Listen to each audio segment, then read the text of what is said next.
La escóbula de la brújula. Podium Podcast. Vamos a ver este lupanar que nos llevan allí, al lupanar grande, que es el más famoso, que estaba muy cerca de lo que es el foro de la calle, de la plaza principal.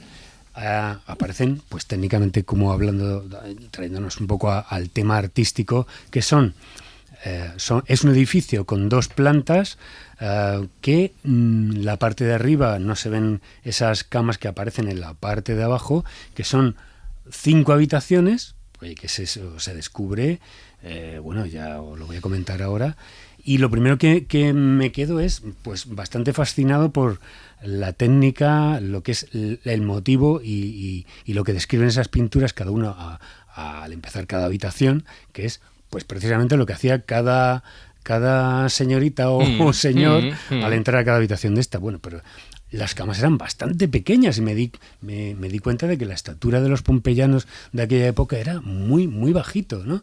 Entonces, era muy bajita, ¿no? Entonces, esto, lógicamente, tengo que retrotraerme a nuestro rey Carlos III, que empieza a hacer excavaciones allí, con este palacio, el Palacio Fortici, que él se empieza a decorar con todo lo que recogen en Herculano y en Pompeya, y en uno de estos sitios empiezan las excavaciones y aparece una figurilla del dios Pan, pues fornicando con una cabra. Entonces él se escandaliza y dice: doy por concluida la excavación, por favor, volverlo a tapar.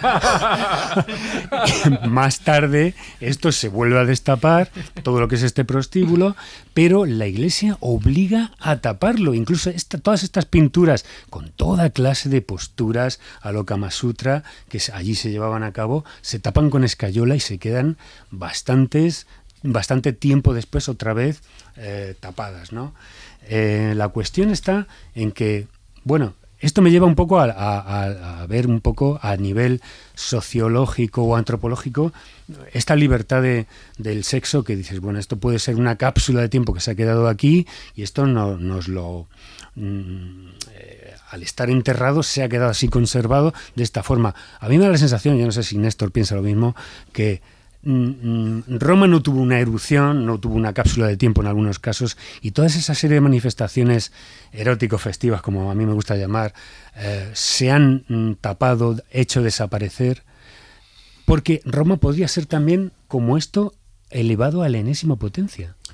Roma era una sociedad mucho más abierta y mucho más liberal que la nuestra en ese sentido. No tenían tanto pudor. De hecho, en las termas, en los baños públicos, toda la gente iba desnuda y no pasaba absolutamente nada. Claro. Sí que es cierto que se separaban por sexos normalmente las termas, eso es verdad. Pero no había tanto pudor al desnudo, a la representación. Y es que, como bien decías antes, lo que se hizo con todos los elementos eróticos que se iban encontrando en las excavaciones, sobre todo ya en las de muy finales del siglo XVIII y comienzos del XIX, es decir, ya no en época de Carlos III, sino en las excavaciones borbónicas posteriores, lo que se hizo fue crear lo que se llama el gabinete secreto. Ese gabinete secreto era una sala en la que solo ciertas personas con autorización del rey podían entrar a ver esas piezas porque escandalizaban a la sociedad, y efectivamente estuvo muchas veces. Por supuesto, yo creo que la figura más destacada de ese gabinete secreto es este fauno fornicando con una cabra que se conserva hoy en día, además en la sala de lo que era el gabinete secreto del Museo Arqueológico Nacional de Nápoles. Incluso que había sobornos a los vigilantes y a los encargados del museo para poder visitar esto, porque había príapos por todas partes, había todo tipo de penes alados, como ha dicho muchas veces Jesús, pues el tema de la apotropaico, todo lo que es para defenderse del mal de ojo, que pasaré a contar. Pero de hecho, recuerdo además una de las últimas visitas que he hecho al Museo Arqueológico de Nápoles, que los romanos no solo tenían ese componente erótico en el falo, por ejemplo, sino que tenían un componente de la buena suerte, apotropaico, como estabais diciendo,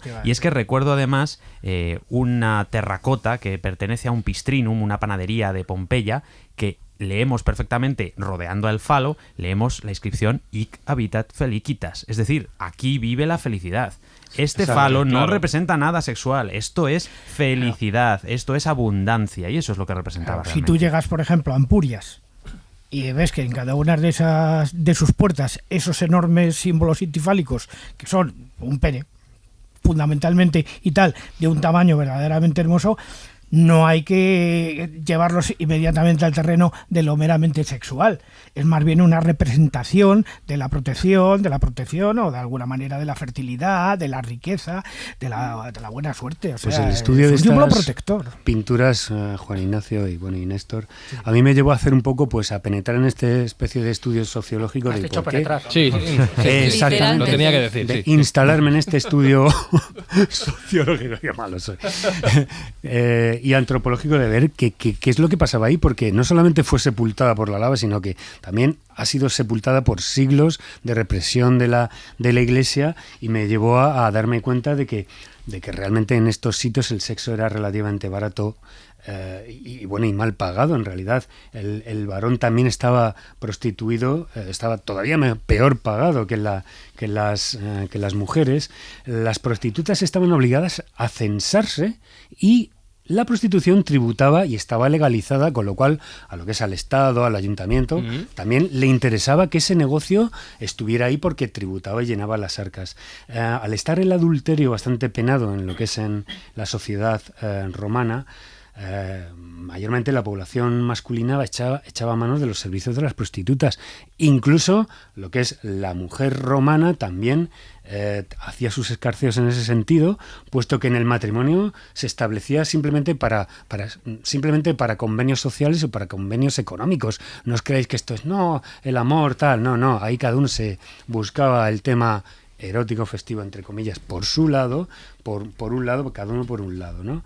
La fidelidad matrimonial estaba absolutamente poco valorada, y se buscaba, lógicamente, fuera la satisfacción de los apetitos sexuales, y que esto funcionaba de esta forma. Es decir, concretamente, junto con todos estos prostíbulos, el proxeneta lo que hacía es salir a la calle, pues como vemos hoy en día, estos que reparten papeles de repartiendo menú, flyers, y como las discotecas. decía, mira, tengo esta fulanita, menganita, tal y cual, y te hace estos servicios en mi establecimiento, y se los llevaba. Entonces hay una serie de pinturas eróticas que no, yo he estado clasificando, pues no son iguales que las de la Vía de los Misterios, que son pinturas absolutamente preciosas. No, hombre, muy tenemos bien una tocadas. adelante, Jesús, estamos viendo una que es...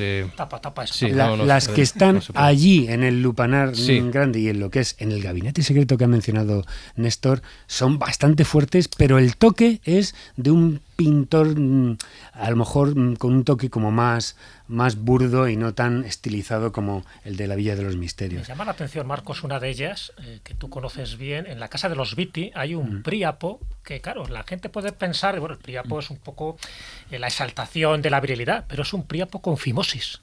Efectivamente, esto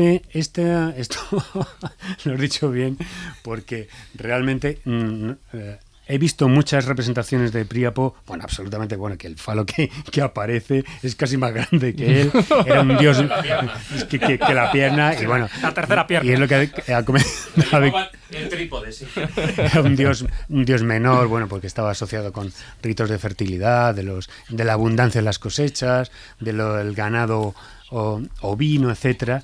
Y entonces concretamente se dio cuenta un investigador médico, aparte de arqueólogo, que detectó que en esta pintura de Príapo estaba aquejado con una fimosis aguda. Es decir, fimosis, sabéis que es la incapacidad para mostrar absolutamente o totalmente el pene, ¿no?